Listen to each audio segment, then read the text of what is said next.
आज फिर बुरी बन गई मेरे गेला नहीं पर किसी और गेला तो लोग देखते रहिए तो हमने बेरा लग जाएगा। सबसे पहला मामो लिए थे कॉलेज का नहीं और जानते होने रास्ता में देखा जी कत्थर में तो बारिश पूरी हो रही थी। जबकि हमारा गांव में था जब हम चले थे तो मौसम पूरा साफ था, 1% बारिश के चांस कौन दिखा थे। और फिर कॉलेज में पहुंचकर ना सबसे पहला हमारा कुछ काम कौन था क्योंकि आज हमारा पहला लेक्चर फ्री था तो हमने कुछ शांत बैठने का तो जी करा कौन था। फिर स्टार्ट कर लिया था हमने एक गेम देखेंगे मगा किसका फोन सबसे ज्यादा चल रहा है। अब तक जितने हमने आपस में फोन चेक करे सबसे ज्यादा रीतू का ही पाया और मेरा बस एक दिन का ज्यादा था, 7 घंटे, वो भी संडे का था। और एक बात तो बताना भूल हो गए थे, आज कॉलेज में लाइट भी कौन थी, पता नहीं क्या दिक्कत और थी। फिर हम चल पड़े थे मखा देखा बाकी टीचर्स की तरह फिर बेरा लग गया तो बाहर बैठे हैं गर्मी में। फिर एक साइड में तो एक हिस्सा में बस लाइट थी उगली साइड में। फिर यह सब तो लेट आई थी दीपिका इसती और देख लियो इतनी लेट कौन आई करा बता। फिर मैंने शुरू कर दिया था एक और कार्यक्रम जो था उस मेरा समझाने का। इनते मैं समझाने लग रही थी जो कुछ कल मैथ का इनने सीखा था, मैडम पहले सीखा था और मैं उसकी एक्सप्लेन करके दिखाऊं थी आज इनका। इसका पीछे भी एक कारण था, मैम ने कल बोल रखा था कि कल ना बोर्ड पे एक्सप्लेन करवाऊंगी तार पे तो इस करके ना मेरी भी प्रैक्टिस हो जाएगी और इनने भी मेरा पूरा पूरा साथ दिया गिल्ला में जो कुछ भी क्वेश्चन करूँ थी जवाब भी दे थे।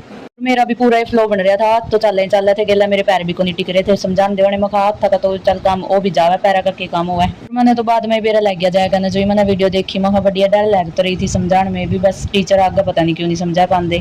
उसका बाद इतनी आड़ में थोड़ी देर में दूसरी मैम आली थी उन्हें बताया कि मैथ वाली मैम का तो आज एक्सीडेंट हो गया, बाकी इतना तो पता को नहीं है कितना होया कितना नहीं। इस करके हमारा लेक्चर भी मैथ का कैंसिल हो गया था और फिर बाद में हम चले गए थे दूसरा लेक्चर की तैयारी में और उसकी भी वेट में जब तक हम बाहर खड़े थे इनकी दूसरा कार्यक्रम भी चल रहा था। और इसका बारे में तो पता भी कौन था, मैंने यो चल कह रहा मेरा भी कुछ समझ में को नहीं आया और इन तक पूछना भी भूल गई मैं। चलो फिर बतावांगे भी हमने फिर कदे। फिर उसके बाद लेक्चर लुआने के बाद हम चल पड़े थे और मैं गई थी उसका भाई गया तो वहाँ ठीक है इसकी तो सदी की। फिर मामो लिए थे बस स्टैंड का नहीं हो जाकर बस पकड़ ली थी। तो आज के लिए इतना ही, मिलते हैं नेक्स्ट ब्लॉग में। बाकी मेरी बात तो और भी रह रही थी फिर केकर्स का भी ज्यादा लंबा हो जाएगा ब्लॉग।